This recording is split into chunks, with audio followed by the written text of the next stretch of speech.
Bro, bisa nggak sih kita bagusin badan cukup olahraga aja tanpa minum susu protein? Bisa banget bro. Susu protein atau paling umum jenisnya beredar disebut whey protein. Itu cuma suplemen, nggak wajib. Mempermudah lo mencukupi target asupan protein harian, tapi nggak harus diminum buat bagusin badan. Oh iya, sebelumnya lo harus paham kenapa protein penting banget buat bantu lo bentuk otot. Yang harus lo tahu bro, otot kita nggak dibentuk jadi lebih gede di gym. Di gym, otot kita dirobek-robek seratnya. Nah, selepas kita selesai nge-gym, makan, terus istirahat, tubuh kita bakal menambah robekan otot tadi pakai tambalan baru. Dan inilah yang bikin otot kita jadi lebih gede. Zat yang paling berguna buat nambal otot yang dirobek di gym adalah protein. Ini makanya, olahraga di gym aja nggak cukup. Kalau kita olahraga, tapi nggak cukup istirahat, nggak cukup gizi, terutama protein, justru otot kita cuma akan dirobek aja nggak ditambal. Jadinya badan kita malah makin kecil dan rawan cedera. Udah paham kan kenapa protein penting banget? Pertanyaannya, berapa jumlah asupan protein yang lo perlukan dalam sehari bro? Jawabannya adalah 1-2 kali lipat berat badan lo. Misal berat lo 60 kilo, dalam sehari lo perlu 60-120 gram protein. Minimal 60 gram, kalau bisa lebih apalagi olahraga lo keras, lebih bagus. Ngitung jumlah proteinnya gimana? Lo timbang makanan lo, terus cari kandungan proteinnya. Bisa di Google, bisa di aplikasi MyFitnessPal. Gambarannya, 1 butir telur proteinnya sekitar 7 gram, 1 porsi dada ayam proteinnya sekitar 26 gram. Nah, sumber protein ini bisa lo dapatkan dari daging, susu, telur, tempe, tahu, kacang, dan lain-lain. Susu protein atau whey itu cuma membantu memenuhi asupan protein harian. 1 scoop whey itu kurang lebih ada 25-30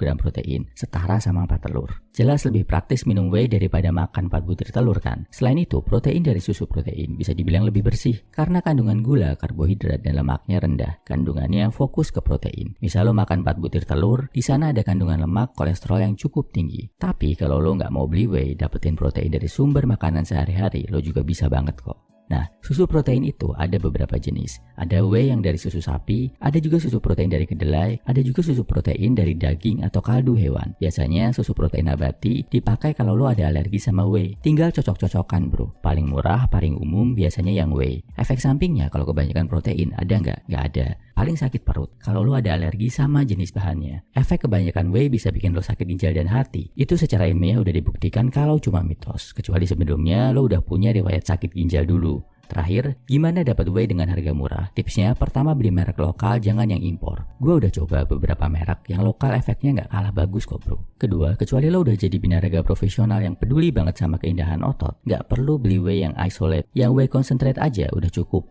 Lebih murah. Whey isolate mahal karena benar-benar murni protein, karbohidrat, lemak, dan gulanya rendah banget. Ketiga, tanya penjualnya whey yang udah hampir expire. Yang kadaluarsanya 3-6 bulan lagi. Selagi masih belum expire, masih aman bro. Harganya juga lebih murah. Kesimpulannya, whey protein itu nggak wajib ya bro. Sifatnya cuma suplemen, pelengkap, dan hal yang mempermudah proses aja. Yang penting lo olahraga rutin, cukupi kebutuhan protein harian plus istirahat cukup. Kalau konsisten, tanpa whey pun, badan pasti juga akan sehat. Share ya kalau lo punya tips dan pengalaman seputar susu protein di kolom komentar. Salam iFairhuman, semangat bro.